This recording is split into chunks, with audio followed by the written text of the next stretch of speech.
Mister Vasu. Hello sir. Sir എന്നെ മറന്നു എന്നാണ് കരുതിയത്. നോ നോ നോ നോ മറന്നിട്ടില്ലെന്ന് ഇപ്പൊ മനസ്സിലായില്ലേ? ജി സാർ. ആയിരിക്കെ. No thanks.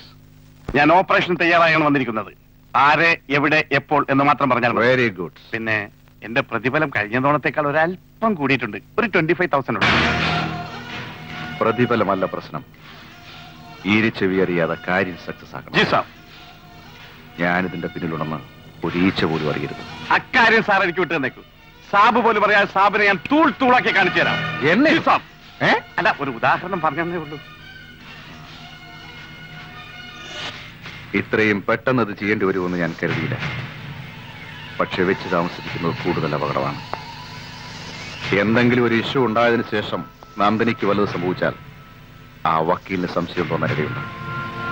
അവളെ കാനഡ എന്ന് ഇപ്പൊ ഇങ്ങോട്ട് കെട്ടി എഴുന്നള്ളിച്ചു തന്നെ അയാളുടെ ബുദ്ധിയാ. ഒരു കാലത്ത് ഇവിടുത്തെ കാവൽപ്പട്ടിയായിരുന്നല്ലോ കക്ഷി. അപ്പോ ഓപ്പറേഷൻ ഇന്ന് തന്നെ ആവാമല്ലേ? ഇന്ന് തന്നെ, ഇപ്പോൾ തന്നെ. ഇവിടുന്ന് അവൾ പോകുന്നത് വക്കീലിന്റെ വീട്ടിലേക്കായിരിക്കും. അവൾ അവിടെ എത്താൻ പാടില്ല. 25-ാം തീയതി കണക്കുകൾ പരിശോധിക്കാൻ മിസ് നന്ദിനി മേനോൻ ഉണ്ടാവരുത്. ഓക്കെ? ഡൺ.